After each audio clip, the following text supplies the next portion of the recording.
Welcome back mga kabayan! Nagbabalik po muli ang inyong lingkod upang magbigay sa inyo ng mga bago at nagbabagang mga balita. Tila ba naging mainit na usapin ang isyong ito sa mundo ng social media? Sumiklab ang kontrobersya ng masangkot si Smugs ang makapangyarihang asawa ni Pangulong Kuting ng Norte sa isang mataas na antas ng isyong pampolitika. Matapos ang pag-impeach kay Senate President Quezon Escudero, humarap pa ito sa mga bagong kaso na nagdulot ng masalimuot na sitwasyon sa administrasyon ni Kuting.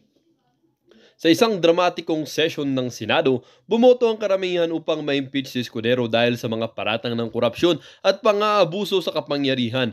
Ang impeachment na nagdulot ng pagkabahagi sa political na eksena ay agad na sinundan ng pag-file ng mga kasong kriminal laban kay Escudero na lalo pang nagpalala sa krisis pampolitika. Ayon sa mga mapagkakatiwalaang source, si Smugs ang may pangunahing papel sa pag-orchestrate ng impeachment proceedings laban kay Escudero. Ayon sa mga kritiko, ang kanyang pagkakasangkot ay isang lantad na pagpapakita ng politikal na pagmamaneobra ng galawang konsolidahin ang kapangyarihan sa loob ng administrasyon. Ang umano'y panghihimasok ni Smugs sa mga gawain ng Senado ay umani ng matinding batikos mula sa mga lider ng oposisyon at mga grupong pangsibil na lipunan na inaakusahan siya na yurak sa mga prosesong demokratiko. Sa isang pahayag, ang mga kilos ni Smugs ay hindi lamang nakakabalahala kundi malinaw na paglabag sa ating mga prinsipyong dramatiko. Ang impeachment kay Senate President Escudero ay tila politically motivated at ngayon, pag-file ng mga kaso ay higit pang nagpapatibay sa masamang layunin na sa lingkod ng kampanyang ito. Samantala, ipinagtanggol ng mga kaalyado ng Administrasyong Kuting si Smugs at iginiit na ang mga akusasyon ay walang basihan at politically driven. Ang impeachment at mga kasunod na kaso ay bahagi ng lehitimong pagsisikap na puksain ang korupsyon sa gobyerno. Ang administrasyon na ito ay committed sa pagpapatupad ng batas at sa pagpapanagot ng mga opisyal ng pamahalaan. Nagpapatuloy ang mainit na talakayan ng publiko kung saan ang mga social media platform ay puno ng opinyon mula sa mga taga-suporta at kritiko ng Administrasyong Kuting. Habang lumalala ang drama sa politika, masusing minomonitor ng mga legal na eksperto ang sitwasyon na marami ang nagpapahayag ng hula na magiging mahabang labanan sa korte. Ang mga implikasyon ng eskandalong ito ay malawak na maaaring makaapekto sa katatagan ng kasalukuyang administrasyon at sa mas malawak na political na landscape. Si Senate President Escudero na mariing itinanggi ang lahat ng mga paratang ay nanatiling matatag sa isang maikling pahayag. Ipinangako niyang lalabanan niyang mga kaso na sinabing, "Hindi ako magpapatahimik sa mga walang basihang akusasyon. Matapang akong nakatayo sa aking pangako na maglilingkod sa sambayan ng Pilipino at ipagtatanggol ang mga demokratikong institusyon." Habang masusing minomonitor ng bansa ang mga kaganapan, ang mga kapangyayari sa likod ni Smugs at Senate President Escudero ay nagsisilbing isang malinaw na paalala ng pagbago-bagong kalikasan ng politika sa Pilipinas. Habang parehong panig ang naghahanda para sa isang mahabang laban na nanatiling hindi tiyak ang kalalabasan. Ngunit isang bagay ang malinaw, ito ay isang mahalagang sandali para sa demokrasya ng bansa. Well, para nga sa buong impormasyon ay panoorin na lamang ang buong video. At kung bago ka pa lamang sa aking channel, huwag kakalimutang mag-subscribe, pindutin ang notification bell at piliin ang all upang laging maging updated sa mga bago at nagbabagang mga balita. At sa mga solid viewers naman natin dyan, maraming salamat naman po sa patuloy na pagtangkilik sa ating channel. Tuloy-tuloy lang po ang laban para sa katotohanan at para na rin sa kinabukasan ng ating pinakamamahal na bansang Pilipinas. Balita ka na sa mainstream. Oh my God! Oh my God! Nakakahiya. Hold on a second. Napin ko lang yung video mga atat kuya. Oh my God! Lagot kayo ha. Naku, hindi ito nakakaaliw. Mga atat kuya, caught on cam at trending na naman si Ma'am Shi. Dahil sa kanyang kilos na parang walang etiquette.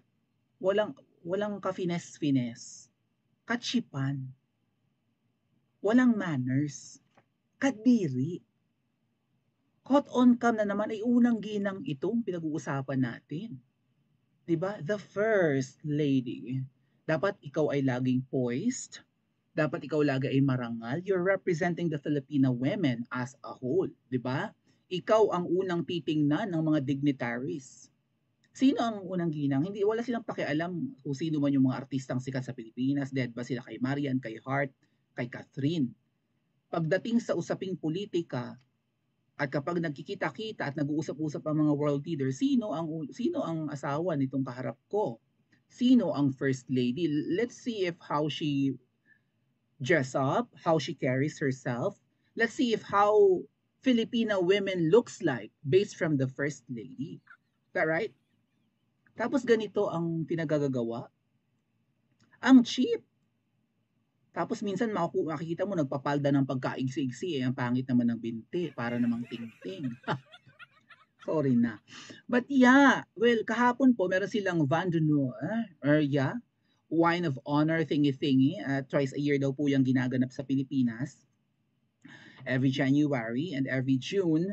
Ito nga po, Independence Day kahapon, June 12, kaya may ganyan silang ceremony. And doon sa event, huli kam si Ma'am Shi na inagaw ang wine ni Quezzo. Hindi naman siguro wine niya yun, tapos pinahawak lang niya kay Quezzo dahil sila lalakad, di ba, rarampa, papasok as grand entrance doon sa event or doon sa venue, sa Kamangyang. Yun naman ay sariling wine ni Quezzo at magtotoo sila ng pasosyal. Diyos ko po, ang mahal-mahal ng bilihin sa Pilipinas, nagsisinosyal ng ganito. And ito po ay hindi lang basta in-upload ng mga DDS or ng mga kritiko ng pamilyang Kuting at Ahas, kundi in-upload din ng mainstream media, mga ate at kuya. Kuting, Diyos ko, nakakahiya ang ginagawa ng asawa mo. At bakit ganyan ang kanyang asal? Bakit asal kanto? Asal babaeng kalye?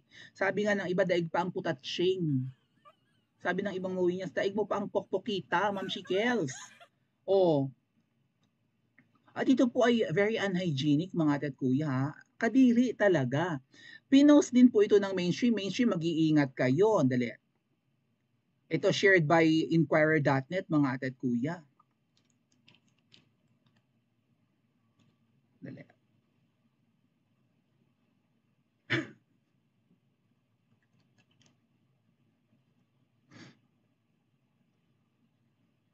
Oh. Ang sabi dito,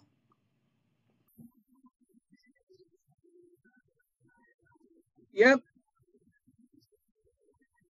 ikong paglingkuran ang asawa mo'y iyong bantayan, mas kakuting na charot.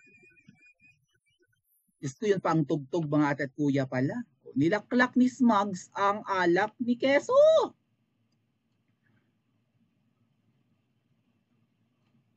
At sa videong yan, sabi ng inquiry sa post nila, watch First Lady Lisa takes a sip from the glass of Senate President Francis Escudero at the Independence Day Vandenour in Kamangyang kahapon. Binalita ng Inquirer. Pinagtawanan ng netizen ang katsipan ni Smugs. Okay? Oh. Kasi nga, bakit ka tumagay doon? Kasi ang pansin ko diyan sa ginawa ni Ma'am Shi, kasi hindi siya tumingin, mga ate at kuya. Hindi siya tumingin muna, so baka napagkamalan niya na server si Quezzo. Hindi eh. Nag-shake hands kay Kuting si Quezzo. Kinuha ni Ma'am Shi ang alak ni Quezzo, nilaklak niya, tumingin kay Quezzo, eye to eye, and then ibinalik ang baso. And then, may nag-abot naman ng alak para sa kanya. From behind her, sa likod ni Ma'am Shi, may nag-abot ng, ito talaga ang alak mo, si Kuting tawa lang ng tawa, hindi yata matanggap yung ginawa ng asawa. O, inalog-alog ni Quezzo yung hawak na flute. I think that's a flute glass, no? Yung alak. Inalog-alog, shake kasi parang may cherry sa loob. Ano pa itong Diyos ko, naman yung alak ko, kaunti na lemang. Sabi siguro ni Quezzo. Ay, nakapag-like na ba kayo? Nawiwili kayo, ha? Oh. Ano ba yan? Right? Ito po ay trending na ngayon, mga ate at kuya. At saka sabi ko nga, bakit sila nagsisinosyal? Mahal-mahal ng sigil ng kuryente, 'di ba? Sabi nga ni Tentay, while she was drinking wine and toasting wine with the dignitaries, ang mahal ng singil sa kuryente sa Pilipinas, ang mahal na mga kinukonsumo natin, gutom ang taong bayan, umaaray sa presyo ng bilihin, sila nagsisinosyal. Parang ano no, they are rubbing salt to our wounds and also nagkakalat naman sila sa kanilang pagpapasosyal. Right? Oh. Itong video na to mga ate, itong video na to according to Adrian Pascual ay meron ng 20,000 shares at 2.5 million views mga ate at kuya.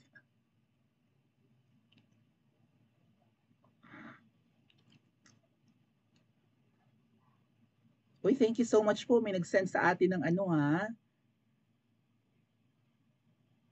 Ng pang wine. Charot, pang wine.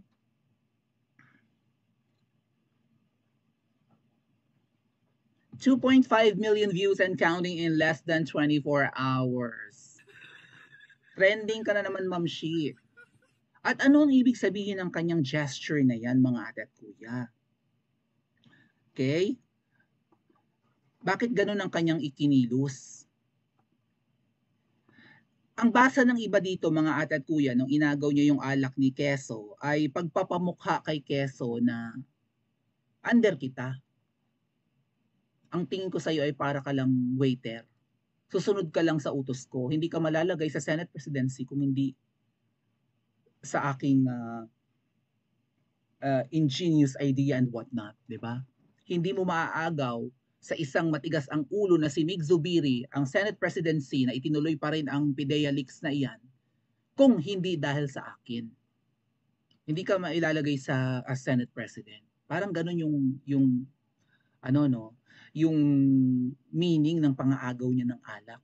So, susubukin ko ngayon ang tiwala ko sa iyo. Ang loyalty mo sa akin, iti-test ko by drinking wine from your flute. Kailangan inumin mo pa rin itong nalapatan na ng labi ko na alak mo. Ang tanong, labi lang baga ang lumapat or may mga particles na ng laway? Baka may saliva na ni Momsh. Pag-usapan natin yan mamaya. Mag-ingat ka, Keso. Puso, ingatan mo yung keso mo. Baka masulot ni Momsh. Delikado yung... Alam niyo mga ate at kuya, may mga allegations po kasi mamaya ako nalang banggitin na may mga voodoo and witchcraft na ginagawa sa Kamangyang. So baka yung pag-inom ni Moms may ibang plano yan or may ibang ritual yan mga ate at kuya. But still it's unhygienic, it's cheap, it's kadiri. 'Di ba? Ang sabi nga ni Miss Maharlika, kung napagkamalan mo lang yan na server si Keso kahit na nag-shake hands na doon si Kuting, yung inabot sa iyo ng talagang waiter yung alak mo, yun na lang binigay mo kay Cheese at bawiin mo yung ininuman mo na, ay, akala ko kasi para sa akin, akin na yan, total na inuman ko na, itong bago na lang yung sayo. Yun yung tamang gawin, right? Pero si Ma'am Shi ay wala talagang manners. Tapos sasabihin niya, she's very New York. Ganyan pala ang mga very New York. Very ghetto. Right? Ang ganda pa ng bihis. Kuting nagkakalat ang jowa mo. And another thing, mga ate at kuya, she wouldn't do that kung wala siyang power. Right? Kasi ang mga unang ginang mga ate at kuya, para lang silang trophy wives ng mga pangulo eh. Right? Parang pan-display lang sila. Wala silang role, wala silang mandato, wala namang binigay sa kanilang trabaho, kundi i-accompany lang yung kanilang mga asawang leader ng bansa. So, kung tutuusin, parang trophy nga lang, pang-display lang ng isang presidente ang kanilang asawa. Ganun lang. Wala silang power. Pero ang kilos ni Smugs says otherwise. Parang siya yung powerful, kaya ginagawa niya ang kanyang asal. Na parang nangmamata siya. Na kahit na ganyan, wala siyang pakils. Bakit siya mga agaw ng alak? Ano ang motibo niya? Uhaw na ba siya? Nakainom na siya sa baso ni Cheese, sa flute ni Cheese, May ibinigay pa sa kanyang isa pang alak, uhaw na uhaw. Laklakera. At may shinare si Miss Maharlika na picture, mga ate at kuya ha, na dyan, ganyan daw talaga si Smugs ever since panahon pa lang ng kampanyahan. So, sobrang awkward. Tatawa-tawa nga si Keso nung sinishake niya yung flute niya, ginagano niya, iniikot-ikot niya dahil nga gusto niyang, I don't know, baka may floating particle doon, baka may malapot-lapot doon na laway. Tinitingnan niya kung may laway ni Smugs. Baka may mga nakalutang pa doon na whatever, right? Kasi malapot ang laway. Nakita niyo pa, may bula-bula doon. Kaya so mag-ingat ka. But, shinare po ni Miss Maharlika itong picture kanina lang, katatapos lang niya mag-live, di ba? Ni Smugs na parang ang dumi-dumi ang kadiri talaga. Parang recent lang dito picture ni Smugs kasi may mga kaharap na beauty queens, mga ate at kuya. Dali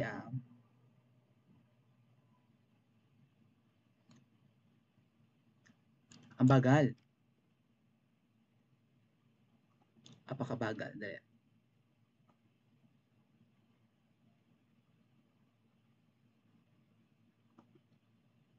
O to. Kakashare lang ni Miss Marley, katatapos lang ng live yan. Nanonood ako eh.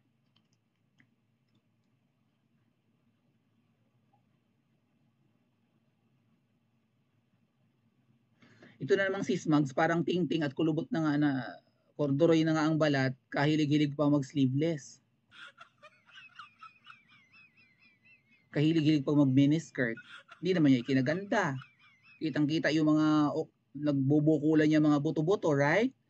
May hawak na siyang flute, may hawak na siyang wine glass, may hawak pa siyang vape, may hawak pa siyang yosi. So, I don't know, siguro siya ay mainipin, di ba ganyan ang mga tao mainipin? To kill time or to kill boredom, nagsasmoke sila, papalipas oras daw yan eh. And also, baka hinahanap-hanap kapag natitense, kabado, right? Ganon. Ganyan namang nakakalaban ko beauty queens, mga ate at kuya sa mga gay pageants na sinalihan ko dati. Pag kinakabahan, grabe humipak ng smoke yung ibang kandidata. So, lalo, pag ninenervyos, lalo pag rarampa na sa stage, super smoke. Yung iba lumalaklak nga ng alak, pampawala ng nervyos. So, si Moms talaga, ano to, parang alcoholic, bangag, lulong, right? Hindi na maalis sa system, adik-adik na. Ang tanong, sa sayo silang ba yan nagki-crave lagi? Sa alak lang kaya? O may iba pang bagay? At payag kayo na ganyan ang unang ginang ng Pilipinas na salaulang babae? Kadiri? Teacher, alam niyo, ang dami kong kilalang teacher kasi teacher ako eh. Ang dami kong kilalang teacher na diring-diri sa Yossi. One time may teacher ako, mga ate at kuya, panahon na mahigpit pa ang DepEd, panahon na mahigpit pa at stricta pa ang mga teachers ngayon kasi bawal na ang ganyan, corporal punishment, bawal na yung kahit verbal discipline. Yung bubungangaan mo estudyante, matatanggalan ka ng lisensya. Ang mga estudyante ngayon masyadong pinapamper, masyadong sinispoil. Dati, lilipad ang chalk, lilipad ang eraser. Tama ba ako? Panahon na ang higpit-higpit ng mga teacher, may pagpasok ng maestra namin sa classroom, sino ang nagyoyosi? Ganun agad ang bungad. Sino? Ba't ganyan ang amoy na labas, labas, labas, labas? Hindi nagturo hanggat hindi lumalabas yung nagyosi, mga kuya. Labas ang classmate namin. Booking, ang talas ng pang-amoy. Diring-diri, alam ng mga teacher na masama sa katawan yan, itong si Smugs na ito, maestra naman, abogada pa. Well, hindi naman natin mabiblame, no? May mga tao talaga na yan. Even my parents before used to smoke. Both my mom and dad. Ang tatay at nanay ko nag-yoyosi dati, inalis na lang nila yan dahil nga nagkaroon yata ng complication sa bunso namin. Nawalan kami ng bunsong kapatid, mga tet kuya, dahil hindi naging healthy yung bunsong yun dahil nga si mama ay both of them, no? Si mama at si papa nagsasmoke. So parang naging lesson yan sa parents ko na huwag na yan. Kasi makakakos talaga yan ng, 'di ba, ng problema sa health ng bata, lalo maselan yung respiratory systems ng mga infant. So yun, I think yun yung reason kung bakit inalis na hirap sila noon, candy ng candy kasi naglalaway. Pero alam niyo yun, isa yung sinahangaan ko sa mga magulang ko na naalis nila yan sa sistema nila. Hindi madaling alisin yan. Ang kapatid ko hanggang ngayon chain smoker. Ang lakas magyosi ng kapatid ko. Pero gusto kong sawayin ng kapatid ko sa ganyan, nga lang at ano magagawa ko, right? ayokong maging kontrabida sa buhay niya. Iba naman ang sitwasyon ng unang ginang. Kung ganyan na kadiri na ang bisyo mo, at baka hindi nga lang yan ang bisyo mo, tapos yung kilos at galaw mo, naka-Pilipinyana ka pa, ay para kang babaeng palengkera, ay teka muna. Kuting, dinidisiplina mo ba ang jowa mo? Or takot ka sa jowa mo? Under ka ba sa saya ng kanyang Pilipinyana? What do you think, mga ate at kuya? Pa-comment po sa comment section. Huwag kalimutang pindutin yung bell icon dyan, ha? Katabi ng subscribe button para every time na nagla-live ang inyong Principesa ay makaka-receive kayo ng notification from YouTube. Also, binabasa ko yung comments nyo, kaya comment kayo dyan sa comment section. Di niya siguro tinandaan yon, sabi ni Lola, huwag uminom ng alak. Kabilin-bilinan ng lola ko, huwag uminom ng serbe. Yun ba yun? Kabilin-bilinan ng lola, huwag uminom ng cerveza. Ito inumin kang bading, mag-sophistry ka na lang. Pag ako matamaki, walang pakulay, nangangalay lang ang iyong voice box. Charot. Mga tao na alcoholic may tama sa utak. Yun lang. Right? Medyo mapurol-purol si, I don't know, hindi ko naman generalize, may iba naman. Patingin daw. Yung picture ni Swags, baga, Ate Evangeline, so yun laklakera, shinare ni Miss Marlica kanina, at saka, kaharap mo beauty queens. Beauty queen na kaharap ni Ma'am Shi, may sash eh. Si Ma'am Shi naman ay may hawak-hawak na flute, may hawak na vape, may hawak na yosi eh.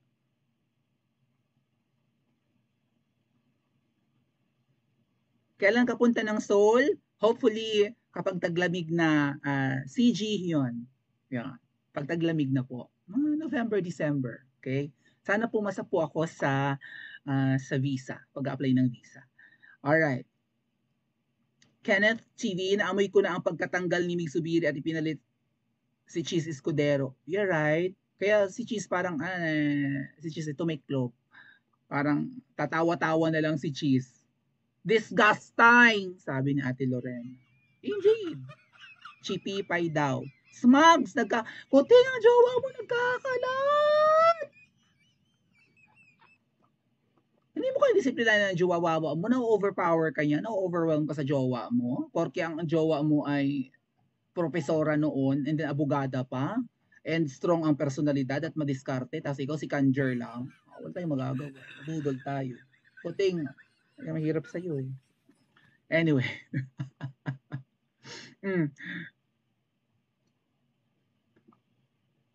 Ay, may pakulay pala. Sandali, kaya hindi ko na nakita. Kaya hindi mo pahinga aking tutunlan. Lasinggera, uhaw na uhaw. Sabi natin, Rosie. I know, right?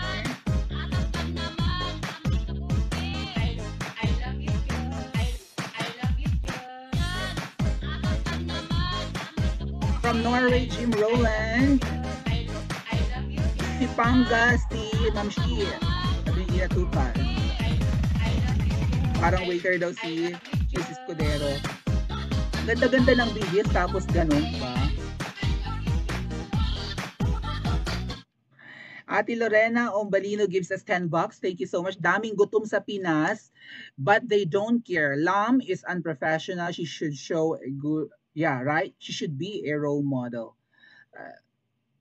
Magkalat siya, pabor naman sa atin. Deadmatology. Sino ba napapahiya? Narcissist daw si Smugs. I know, Ate Julia. Dimple Casey gives us 10 Saudi Riyal. Thank you po. Shout out po. Good afternoon sa mga nasa Middle East. And thank you po sa nag-send kanina ng pangkwafe sa aking GCash account. Sino nga ito? Ay. Silipin ko lang, baka may message. Alright. Hi, Princess Maui, sabi ni Ate Maria. Hindi ko alam. Maria A. Ayun, letter A ang kanyang pangalan. Thank you po. Ayan. It's an obvious sign of superiority. Utusan lang nila si Cheese, sabi po ni Echo. Ano ang masasabi mo, Heart, sa kachipang ginawa ni Smugs? Right? Walang choice dahil Bartik siya in Ilocano. So, sabi natin Isra, Bartek, laklakera. So, wala na sa tamang pag-iisip and then power tripper pa. Narcissistic, sabi nga nung isang nag-comment. Okay. Alam niyo mga ate at kuya, sa nangyari na yan na paglaklak ni Smugs ng alak ni Cheese, may iba akong naisip. Okay? So, ganyan naman daw talaga yan si Smugs, according to Miss Maharlika, na panahon pa lang ng kampanyahan, dinala daw si Miss Maharlika sa GA Tower, nalilimutan ni Miss Maharlika yung GA, yung mataas na parang twin building dyan sa paglagpas mo ng Ilog Pasig, dyan sa may Mandaluyong, malapit yan sa headquarters ni Nakuting, mga tet kuya, tapat yan mismo ng Boni Tulay, yung Boni Station rather ng MRT, yung GA Tower, as in G for George, A for Alpha. So, GA, initials po yata yan. Kaibigan yata ni na Smugs yan ng mga Marcoses kasi nung birthday ni Madam Imelda, may malaking billboard kasi dyan sa dalawang building na yan, ang taas-taas, na nandun yung picture ni Madam Imelda noon nung siya may birthday, binabati nga ng, I think, ganyan, may ano dyan may billboard na pwede mong bayaran kung gusto mo ipalabas na ads, no? So, sa isang party daw sa GA Tower, si Smugs daw ay, kitang-kita ni Miss Maharlika na laklakera, may hawak na vape, may hawak pang yosi. So, hindi na kontento sa usok ng yosi, may vape pa. Pasosyal talaga si Smugs. Very New York. Very, feeling niya siya in, right? Very trending. O ngayon, trending ang video mo. Very trendy. So, ngayon, trending ang video mo, Smugs, at ang dami na nasasalahulaan sa iyong ginawa. Dito nga po sa kanyang video, no, na inagaw niya yung alak from Cheese, ay alam nyo may iba akong naisip dito mga ate at kuya. Balikan ko lang yung sinabi ni Pastor Kiboloy na di umano itong ang Kamangyang daw ay merong mga voodoo rituals and witchcraft every Tuesdays and Fridays. Anong araw kahapon? Wednesday naman, di ba? Wednesday kahapon, June 12. But kung ganyan po na ang Kamangyang habang si Nakuting at Ahas ang nakatira dyan ay naniniwala sa mga kaalamang itim. Yan yung mga voodoo and rituals. Baka yung pagtungga ni Ma'am Shi ng alak ni Smugs ay, ni Keso rather, ay may ibang gustong ipahiwatig or gawin. Alam niyo mga ate at kuya, yung nanay ko, kasi ang tatay ko yung Bisaya, si mama ang Tagala, okay? Or Tagalog. Ang sabi ni mama, feeling niya, ginayuma siya ng tatay ko. Kung bakit naging sunod-sunuran siya kay Papa. Hindi naman daw niya love si Papa kung bakit siya isumama pa Bisaya, di ba? At nagpaanak kay Papa. Kami nga yun. So, naniniwala si Mama na ginayuma siya ni Papa. At paano yun ginawa? Tinatanong ko si Mama, feeling daw niya nilawayan ni Papa yung kanyang iniinom. And pasintabi sa kumakain, may tropa akong akla mga ate at kuya na hindi kasi siya kagandahang akla. Ang technique niya para siya may mga mahumaling na lalaki sa kanya at marami talagang nakuhumaling sa kanyang lalaki. Ito pong friend kong akla ay nasa isang taga-isla ito eh. Nasa isang liblib na isla nakatira at doon sa kanilang isla ang mga tao ay mapaniwalain sa ganyan, sa mga witchcraft, no, sa mga kulam, sa mga barang, sa mga gayu-gayuma, at kung ano pang mga supernaturals, okay? Si Smugs, dugong Bisaya si Smugs eh. Pinsan nga niyan si Marimar, di ba? Si Marimar Rojas. Si Marimar, taga Rojas, si Smugs yata, taga Iloilo. Maalin man, baka Rojas or... Diyan sa Panay Island, Kabisayaan, Western Visayas, yung lahi ni na Smugs. Okay? So, yung friend kong akla na taga-isla, para may mahumaling na lalaki sa kanya, alam niyo ang ginagawa? Binibilhan niya ng sopis drink ang mga bisita niyang lalaki. Or kapag may mga, kaya sa salon, kasi sa salon ako dati nagtatrabaho. So kapag may mga nagpapagupit na lalaki, may pa-sopis drink si akla. At alam niyo kung paano siniserve yung sopis drink? Soda. Okay? Mountain Dew, Coke, ganun, 7-Up, no? Paano siniserve? through plastic and straw. Yung sinusupot, ganyan kasi sa mga tindahan, di ba? Ang ginagawa ni Akla, bibili siya ng soft drink, iinuman niya ng konti, pero ibinabalik niya yung kanyang laway. Eh may straw higop, buga pabalik. At ibibigay sa mga boys. Ang daing mga boys na humaling sa aklang friend ko na ang pangit naman. Ang payat pa, mukhang Jodik. At take note, yung mga lalaki ng friend kong akla, hindi namin yun nasusulot. Hindi namin naaagaw. Siya ang pinupuntahan. Siya ang gusto. Mas mapera naman kami sa kanya kung pera din lang ang usapan. Mas malakas kaming kumita kasi si Akla pangit gumawa, pangit maggupit, pangit magriban, pangit mag-makeup. Ginagawang pamburol ang makeup, no? Mukhang bangkay. Hihiga na lang, barong na lang ang kulang. Ganun mag-makeup si Akla. So mas malakas kaming kumita sa kanya kung pera ang usapan, dapat sa amin ang takbo ng mga boys. Kung ganda, mas bata kami kay Akla. Si Akla 50s, 60s na yata ngayon. Bakit siya ang binabalik-balikan ng mga boys? Sabi ni Ate Victoria, inaaswang si Keso. Mag-ingat ka, Keso. At tama yung ginawa mo na shake mo. Tinignan mo, baka may mga floating particles after ibalik yung flute mo, yung wine glass mo. Tinignan ni Keso, tatawa-tawa. Keso, mag-ingat ka. Puso, ingatan mo ang jowa mo. Baka si Ma'am Shikels insecure sa'yo. Lagi pa kayo magkatabi kapag pictorials dyan sa Kamangyang. Kapag bisita nyo, katabi mo. Ay, Diyosa ka, heart. Hoy puso, ingatan mo ang jowa mong Senate President. Diyosa ka. Ang daming, alam niyo sabi ni Senator Miriam Defensor Santiago, si Hart Evangelista daw. Di ba friend na friend nila Senator Miriam si Hart. At one point, si Hart yata ang gumanap na Batang Miriam. May parang ganun may parang TV show in GMA na si Hart yung gumanap na parang magpakailanman or something. Na si Hart Evangelista yung gumanap na Batang Miriam. So, naging malapit si Senadora Miriam kay Hart. Nakita lang niya ni Senadora Miriam na kumakain sa alfresco dining or sa isang mall si Hart.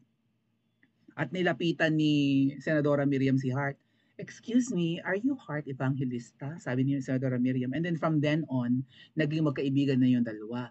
Kinaibigan ni Senator Miriam Defensor Santiago si Hart kasi si Hart Evangelista ay crush ng mga anak ni Senator Miriam. Ang anak ni late Senator Miriam ay dalawang lalaki. Yung isa nawala na, yung isa married na. Pero nung mga kabataan ng mga yun, crush nila si Hart Evangelista kasi ang beauty daw ni Hart ay magandang Filipina ang datingan. Ako hindi ako nagagandahan kay Hart. May mga role siya noon sa tabing ilaw or whatever kung saan ko siya napapanood na parang ang arte-arte niya. Para siyang teenager na di ba, nakikay. Something like that. Marting teenager ang mga role noon ni Hart, something. Hindi ko gusto si Hart. Na-appreciate ko lang si Hart nitong nagulat na lang ako na siya ay umaattend na ng mga Paris, France fashion show, nagrumarampa sa bato-bato ng Paris, right? Na napaka-elegant ni Hart. Si Hart po ay anak ng isang socialite, right? Mayaman ang kanilang angkan. Sila yung may-ari ng Barrio Fiesta. Yung restaurant dati na, I don't know kung okay pa ngayon. May branch yata yan sa US ang mga yan So, malakas dati yung Barrio Fiesta. Not sure if okay pa ngayon ang Barrio Fiesta, yung kilalang restaurant na masarap ang kanilang alamang. Tama ba? Bumibili ako lagi ng alamang ng Barrio Fiesta noon. Kasi special, hindi mabantot. Matagal pa bago masira. Anyway, maalat. Anyway, na-appreciate ko si Hart nung nakita ko ang ganda niya magbihis. Hindi siya mukhang Pilipina. Parang gumanda si Hart. Lumiit ang bewang kasi dati parang box, parang straight ang katawan ni Hart Malapad ang bewang niyan Ngayon, lumiit, nagpapa-IV clinic yata yan. Nga pala si Smugs nagpapa-IV clinic din yata. Nakita ko yung picture ni Smugs na minute niya yung may-ari ng IV clinic. Parang Belo yan ngayon, sikat yan si IV. Doc IV, right? Si Hart sexiness, tapos ang ganda-ganda ng mga suot. Sabi ko, first time ko makita ng Pilipina na gananan ang outfit, di ba, mga winter clothes, ganyan, mga mamahalin, Chanel, Louis Vuitton, Schiaparelli, whatever. Kung ano-ano pa mga bonggang Balmain, mga bag Hermes, kung ano pa. So si Hart napaka-elegant. Siyempre, ang nakikita naman natin lagi sa Facebook, mga kababayan natin na ang bihis ay t-shirt, bestida, yung pang tropical country, kababayan natin. Tapos biglang makikita mo may isang apakagandang Filipina na ang suot ay mga pang abroad. Yung pala si Hart, rampa ng rampa sa Paris. Diba? So na-appreciate ko si Hart. Ang ganda, proud na proud. Pero Hart, yung ganda mong yan ay kapag may mga kulubot at malaki ang tiyan at malaki ang mata, tapos yung kanilang jowa ay allegedly ay may ting-ting-ting-ting, may insecure talaga sa beauty mo. Ngayon, Heart, ikaw, ganda lang ang meron. Maybe mayaman ka, pero di hamak na mas mayaman sa'yo si Butot. Maybe yung ganda at alindog ni Butod ay nai-insecure sa ganda at alindog mo. Kahit sabihin na mas bata ka kaysa kay Butod, Heart, ang labanan ngayon, sabi nga ng friend kong akla, pira-pira na lang ang labanan ngayon, pira-pira. Mas mapira sa'yo si Butod, Heart. Kung hindi niya kayang akitin dahil hindi na siya bata, kulobotels na siya, daanin niya sa pira-pira. Kaso mo si Keso, mapira din. Mapira naman ang kanyo, Heart din. Kung hindi kaya sa pira-pira at sa ganda, dadaanin sa laway. Ramdam ko mga ate at kuya na nung binalik niya yung flute ni Keso, baka nilawayan niya yun. Sabi nga sa show na Friends ng US, yung comedy sitcom, we're practically kissing. Napin ko kayo mga ate at kuya. Maipresent ko sa inyo. Right? Kung ang isang tao ay uminom sa ininuman mong baso, para kayo naghalikan kasi lumapat ang labi niya doon, may laway-laway and whatnot doon. So parang nga kayo naghalikan. Sandali lang ha. Pakita ko lang sa inyo yung post. Or my God. Kaya tinatanong dito, kaya, ay Diyos ko po. I can't. I just can't. I can't. Sa show po dun sa US, ayun nga si Phoebe. Sabi ni Phoebe nung kapag diba, pag sip ng champagne or pag nung ininuman mo yung ininuman ng isang tao at lumapat yung labi mo sa pinaglapatan ng labi niya, you're practically kissing, right? O, yun nga lang, meron kayong medium of some kind.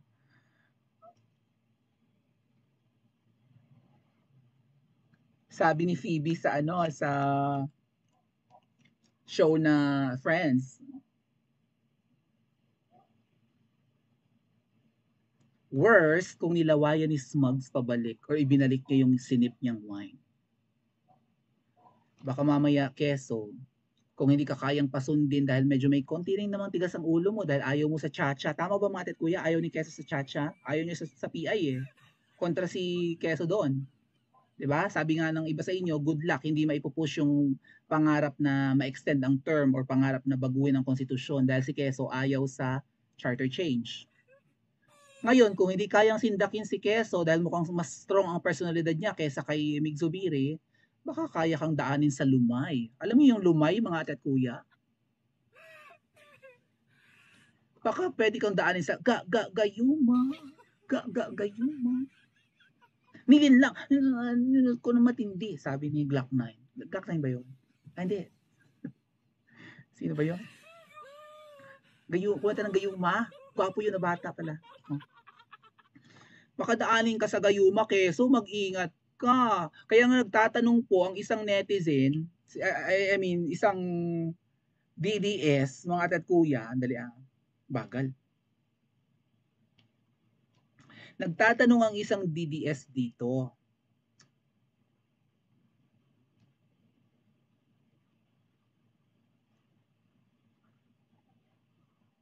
Eto.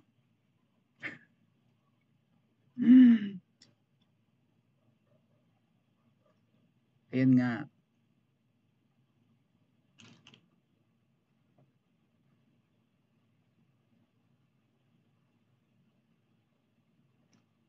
Sabi ni Miss Trizette Loretta Chiu, mas gusto ko talaga malaman kung uminom pa siya sa baso niya ulit or humingi na lang siya sa waiter ng bagong baso. Sabi ni Sas, tiningnan na lang niya. After na inuman ni Smugs ang baso mo, Keso, anong ginawa mo? Uminom ka pa ba doon or humingi ka ng panibago? Baka tinitest na nga yung loyalty mo eh. At saka, Keso, wag mong ininom mo ba, Keso? Bilang pagpapakita ng loyalty, ininom mo ba yung natitirang alak? Baka mamaya nilawayan yun, keso. Alam niyo mga ate at kuya, ang mga Bisaya na naniniwala sa mga gayu-gayuma na ganyan. Yung mga lalawayan yung pagkain, lalawayan yung inumin, mahuhumaling ka. Actually, may nag-advise niyan sa akin na kung may gusto kong paibigin, Maui, lawayan mo ang iniinom. Ay, hindi na, oy, sa laula. Ay, paano kung sa akin gawin? Right? I mean, halimbawa, may isang lalaking praning in pangit na gusto kong paibigin, nilawayan yung inumin ko at ininom ko. Okay, nagayuma ako, pero hindi yun ang worst, mga ate at kuya. Hindi yun ang worst na mangyayari. What if yung lumaway sa aking ininom ay may AIDA?